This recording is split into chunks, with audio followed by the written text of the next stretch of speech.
morning, y'all. I hope you're having a beautiful day.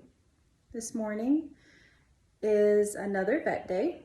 We need to take Missy Karma here in and have her blood drawn and get her prescription meds. She is hyperthyroid, and that basically means that her thyroid works overtime and she can eat as much as she wants, and because it's working overtime without the medication, she just withers away. So she needs to go in today and get her blood drawn and check her levels, and also just get checked out, make sure that she's still healthy for an older cat. I think she's like 13, 14. She is a barn cat. She's retired. She sucks at her job. She basically just catches the mice and plays with them for a while and then turns them loose. So she is indoor, outdoor, and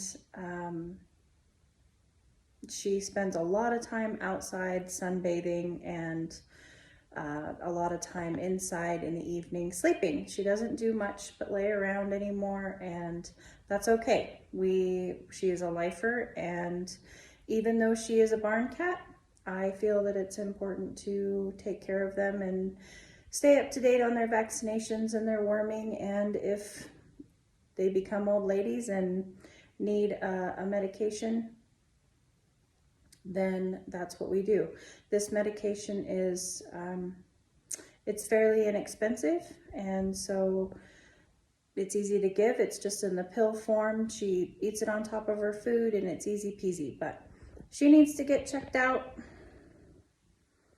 And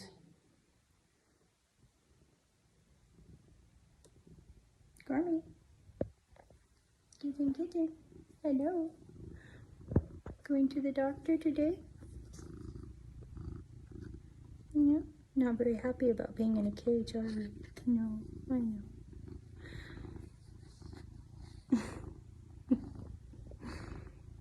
Yes, it's doctor day. So anyway, that's what we're doing this morning, and I'm sure that we'll find other trouble to get into along the way, but we need to get that done first. Okay, we are home now, and as you can see, Miss Karma is no worse for wear. She's hanging out, getting ready to take her mid-morning nap.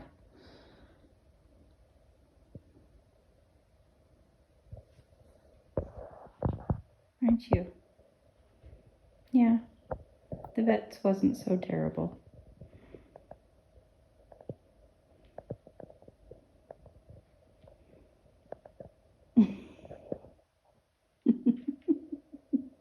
Cats are a different species for sure.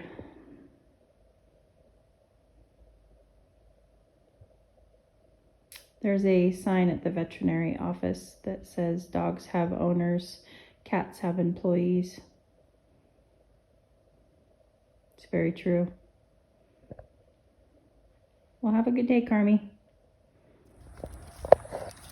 Well, here's an update on Miss Eppie.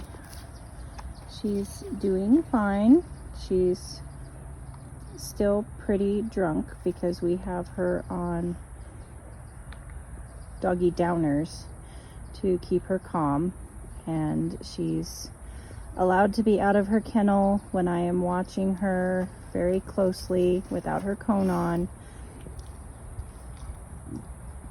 and as long as she's leaving her incision site alone, then we're okay. I'm being a little bit more helicopter mom about this one because Epic Stout is our destructo dog. She destroys anything and everything she can get her mouth on, and I don't know if you guys have had a dog spayed lately, but it is very costly, and I do not want her to ruin those sutures in any way, shape, or form. So being extra cautious, following directions very, very strictly, keeping her sedated, watching her like a hawk when she's not in her crate. I mean, she looks like she just walked out of a bar at 2 a.m. when she gets up and walks. I mean, she is very, very sedated. So don't have to worry about her moving around much, and that's good. We want her to stay quiet for the first week, and that's what she's doing. I'm allowing her to come out and lay on the stoop and get some sunshine, but no running, no playing, none of that stuff. But she's doing really good. She's healing nicely. Her incision site looks good, and one foot in front of the other. Bossy is back to hunting already.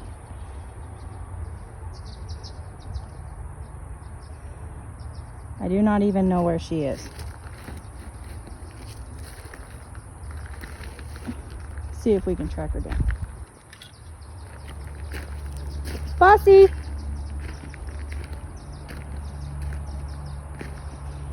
Feet!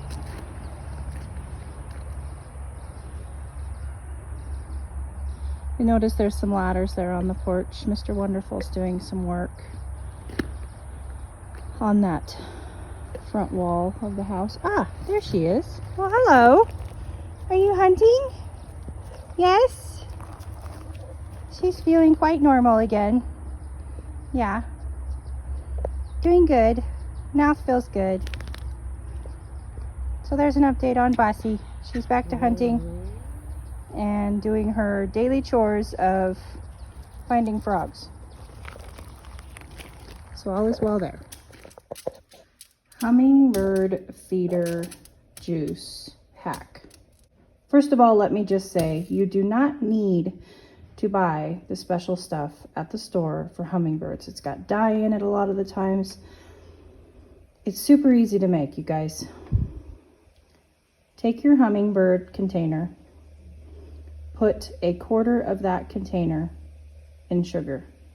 So fill your sugar up to, say, here, right? It's about a quarter. Then fill the rest of it up with warm water. Okay? Then you mix that up, dump it into a pan, heat it up to almost a boil, sometimes a boil, just enough to get the sugars to dilute. It's really not that much. And then dump it right back into the container. Okay, my sugars are dissolved. Turn my oven off.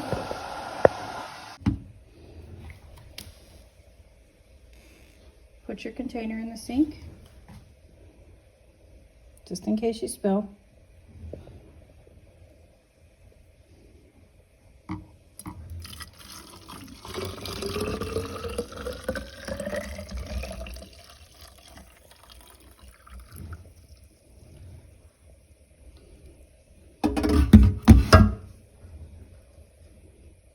Ta-da!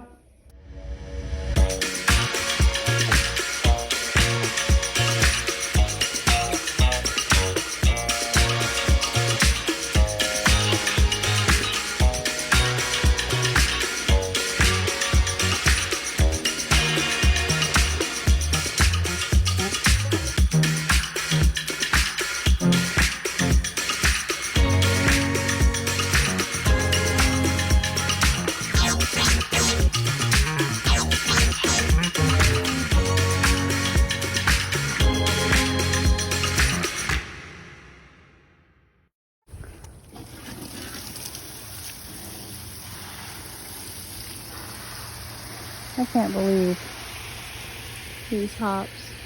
It's crazy.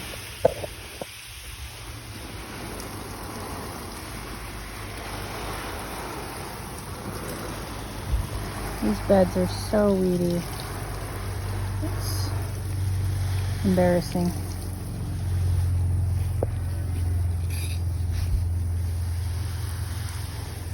That asparagus. Asparagus is so cool when it goes to seed. Got like little bells that hang off of it.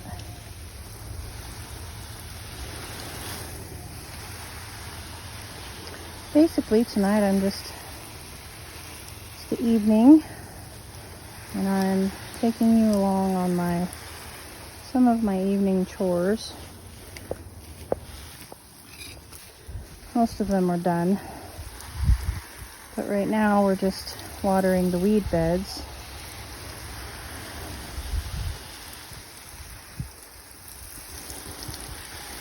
I guess there is some successes. These rhubarb are looking beautiful.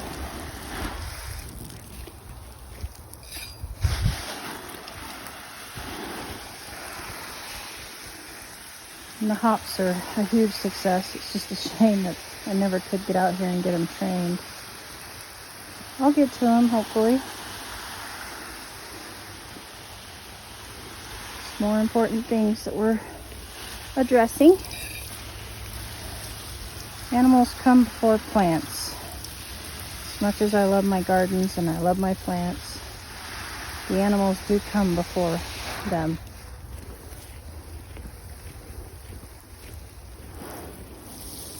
One of the other things that is important as a gardener to remember is that if you have beds, such as these raised beds, that are not full, it's important to keep them watered.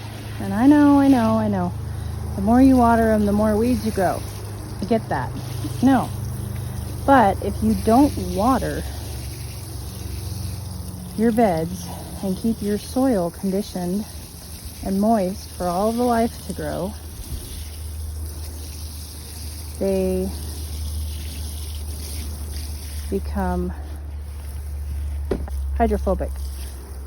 And what happens is your soil gets so dried up that there's no life in it, and there's no way for it to retain water anymore.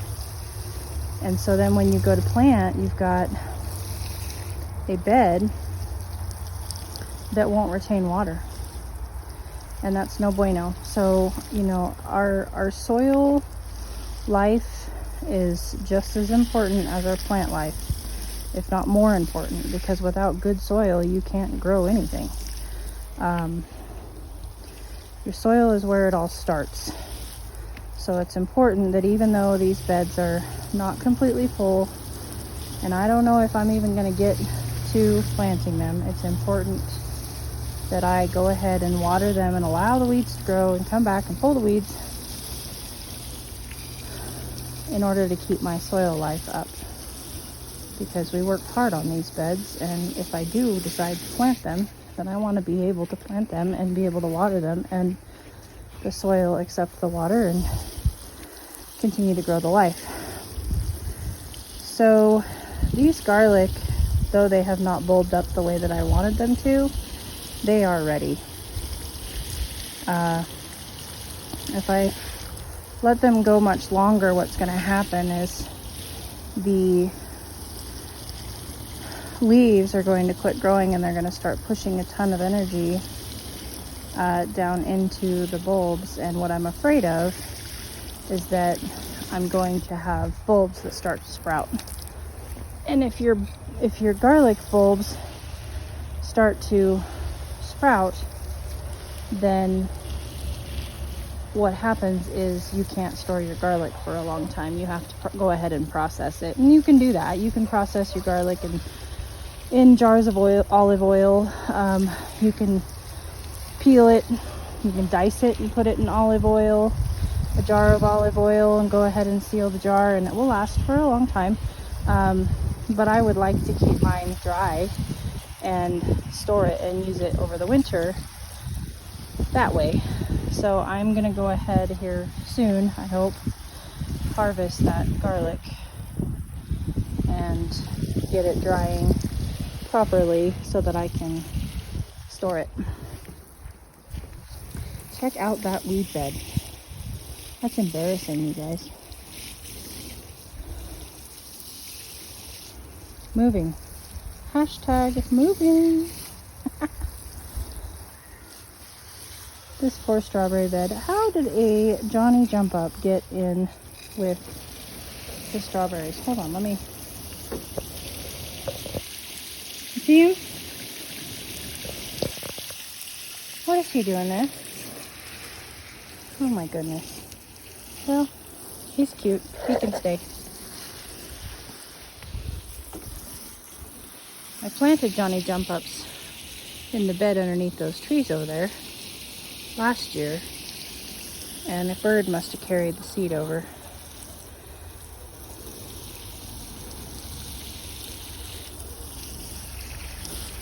Okay, moving on.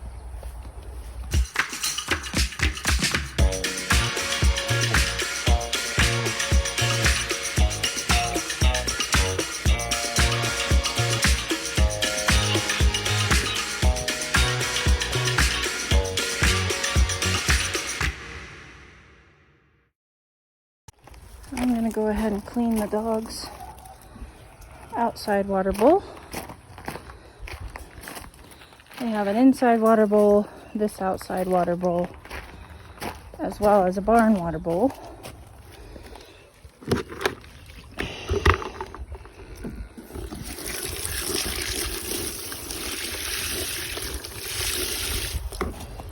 And as always, try to keep everybody's water clean and fresh.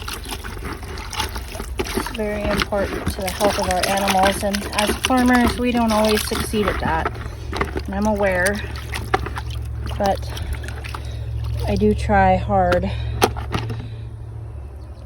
to stay on top of it.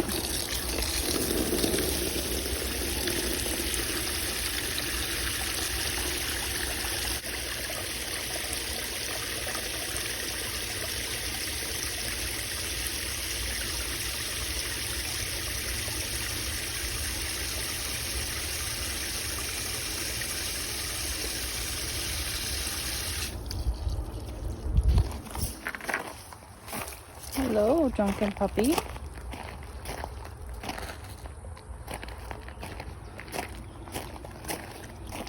Oh, they love their fresh, clean water. Oh, Missy Rumor.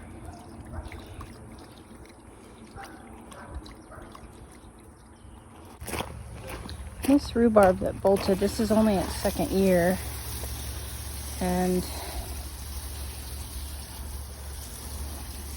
it's not good to let your rhubarb bolt because it puts all of its energy into, they're beautiful, but it puts all of its energy into the seed stalk.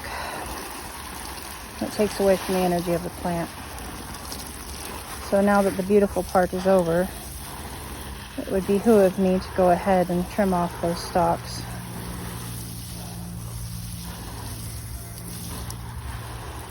This is yet another part of the ugly side.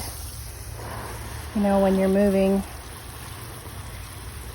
and your life is what it is when you move, and I choose to open up my window into my life and choose to be 100% transparent. Those are the things that I can show you that this is what I did. And the reasons why I did it because I didn't have the time, and I also thought that it was beautiful, so I didn't run out here and trim the stalks off. But this is what happens when you make those decisions.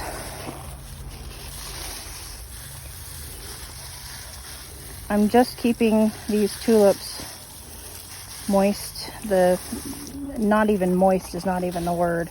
I'm just watering them just a skosh to keep the bulbs in good health. Check these guys out. Third-year pansies. It just, you know, hey, I'm resilient and I'm gonna pop up.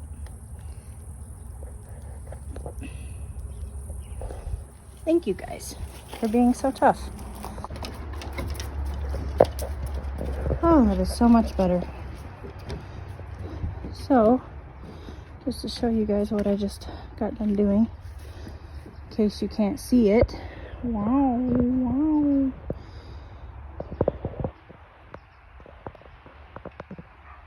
I know that was kind of silly, but we were just talking about that, and then my phone died and I needed to charge it, so I came out and I did this. So I got the sage cleaned up, and it was way late to do that. I mean, I should have done that in spring, but I went ahead and took all the dead stuff off and got that all cleaned up. Went through and weeded all the beds, and now these 2 beds are completely weeded. It really opens up the yard and the view from the patio. I'll work on that one next, providing that, you know, these all don't grow up before I get back to weeding.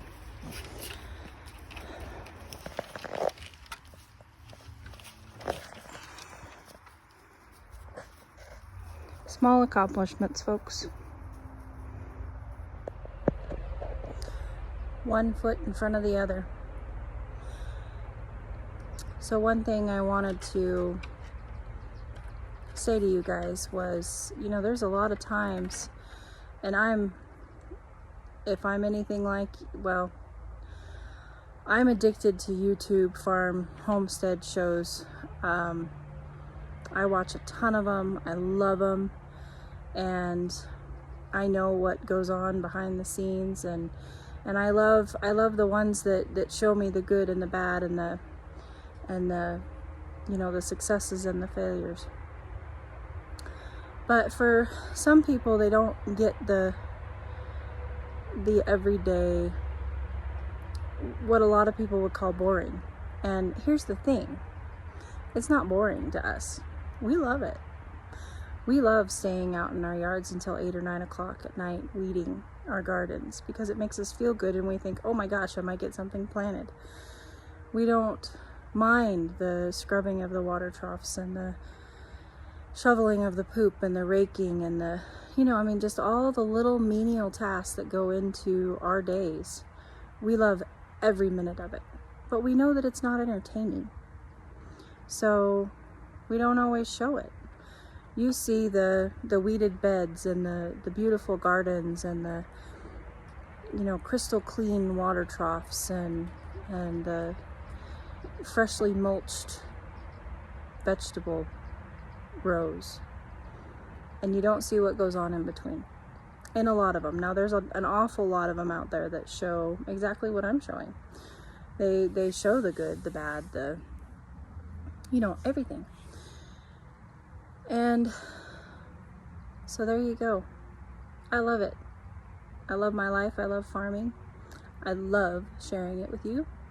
That was yet another day in my life, and I'm happy to open that door and invite you in to have a seat at my table, to walk through that gate onto my farm and share it with you. And I'm blessed that I'm able to do so. So I hope you guys have a great day, and I will talk to you later. I'm gonna go take a shower. Yours truly.